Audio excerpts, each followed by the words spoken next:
seconds 4 times. Now, Jenna Prandini is actually in really good shape at the moment, and Jenna got a late call to come and join the party at Grand Slam.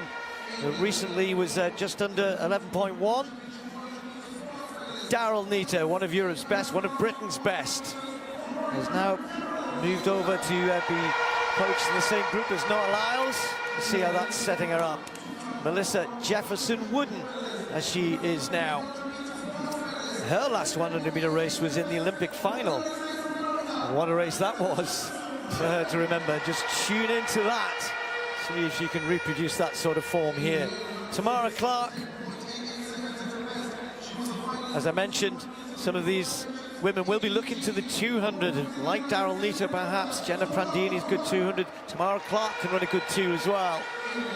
Wants to go well here. And as Anson was mentioning, Jacius Sears, after bursting onto the scene last year really, and then sadly missing most of the season with injury, has already started really well this season as well. She said, I'm listening to my coaches more, which is never a bad thing. And then Jodine Williams has had a really transformative 24 and into 25 as well. So Jamaicans in lanes 1 and 2, and in lane 8. On your marks. And then we've got Jenna Prandini is in 3, Daryll Neita in 4, Melissa Jefferson-Wooden, the Olympic bronze medalist, in 5, Tamara Clark's in 6, Sears in lane 7. Melissa having that medalist target on her back.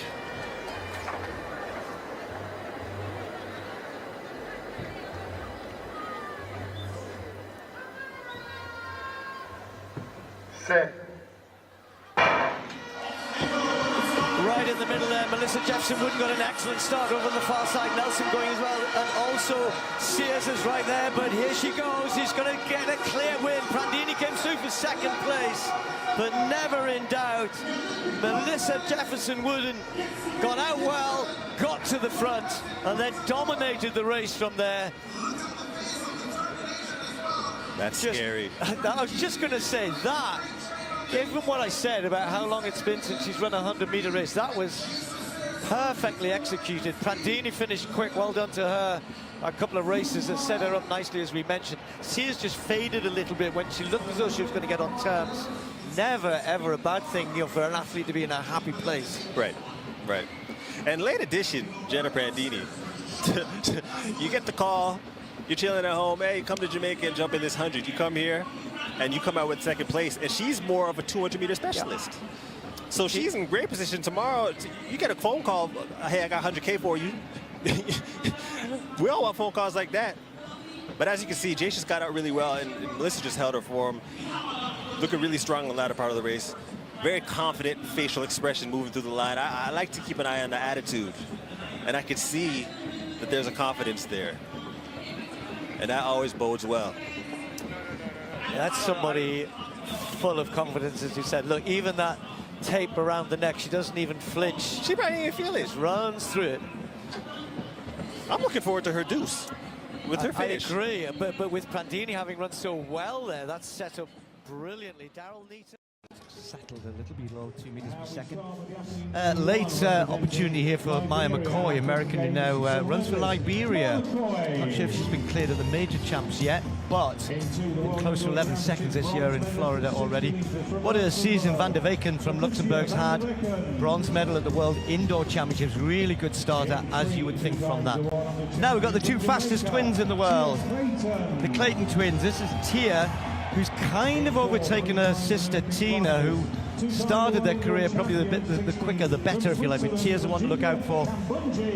That World Indoor title, 2nd one for Majinga Kambunji in Nanjing, when maybe thought others would get there, but her experience is so important. And talking about experience, Shelly-Ann Fraser-Pryce, perhaps the greatest female sprinter of all time. You can argue that one till late in the night anywhere, if you like, but 2-time Olympic champion, multiple world champion.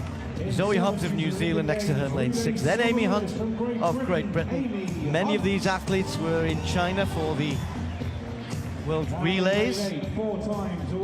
And here is twin number 2. Was those going to be 2 twins, isn't it? Otherwise it'd be triplets. Tina Clayton of Jamaica in lane 8. Well, Shelly's been here most of the week, has been enjoying her time in Doha, been with lots of young athletes and in the schools, and they've really enjoyed having her here. You know, this is part of the farewell tour, if you like. What a career it's been, but I'm pretty sure she still wants to win. She's burning to win. So Shelly-Ann Fraser-Pryce in lane 5, Kambunji in 4. Watch out for the Claytons in 3 and 8. Van der Weken in 2 as well.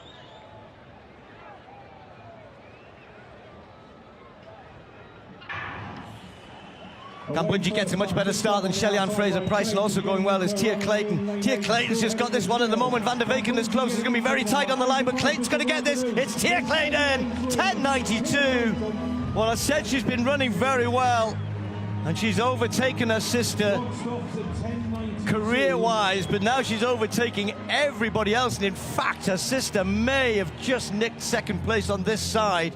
Fraser-Pryce tried to get involved in the end. Van der Weken faded in the last 20 meters or so. Quickest in the world this year, and look at the wind reading. Exactly 2 meters per second, so it will be legal. We'll wait to see this photo finish. What did you make it, Chris? It was very, very tight, wasn't it? But it's a Jamaica 1-2-3. That we know. Clayton from Clayton. In fact, Amy Hunt, just coming up, has been given 3rd. Let's look at it again. But you're absolutely right. Tia Clayton gets out brilliantly. 3rd from right. Already leaving Kambunji behind. Then Fraser-Pryce comes back into it. And then Tina Clayton on the near side. But did Amy Hunt just sneak 3rd? Well, if she did, that was phenomenal. That would be a personal best. The women's 100 meters in early 2025 offered a fascinating contrast between 2 very different sprint battles, one defined by depth and consistency, the other by generational shift and raw speed. The Grand Slam track meet in Jamaica and the Doha Diamond League did more than crown winners. Together, they revealed where women's sprinting is heading. In Jamaica, the focus was on competitive balance. Melissa Jefferson emerged victorious in a loaded field that included Daryll Neita, Alana Reid, and Tamara Clark. This was not a race decided by reputation, but by execution. Jefferson's start was sharp, her transition phase controlled, and her top-end speed just strong enough to hold off late challengers. Neita once again showed her trademark efficiency and composure, while Reid impressed with her acceleration, confirming her status as Jamaica's next major sprint prospect. Clark, aggressive but slightly rigid in the final meters, remained competitive without fully converting her power into victory. What made this race compelling was its parity. The margins were small, the field tightly packed, and the outcome uncertain until the final strides. It reflected the current reality of women sprinting outside of peak championship moments. Depth matters as much as brilliance. Doha, by contrast, told a different story, one about inevitability and transition. Tia Clayton delivered a performance that felt less like a win and more like a statement.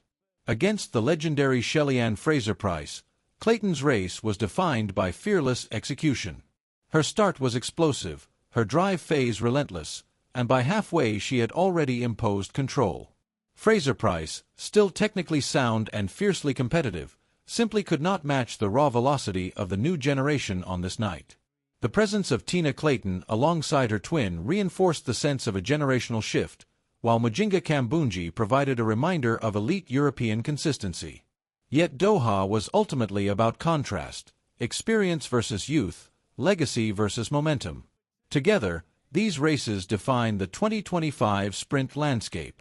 Jamaica showcased depth and rivalry, Doha showcased transformation. Jefferson's win emphasized precision and resilience, while Tia Clayton's victory hinted at dominance yet to come. Women's sprinting is no longer waiting for change, it is actively living through it.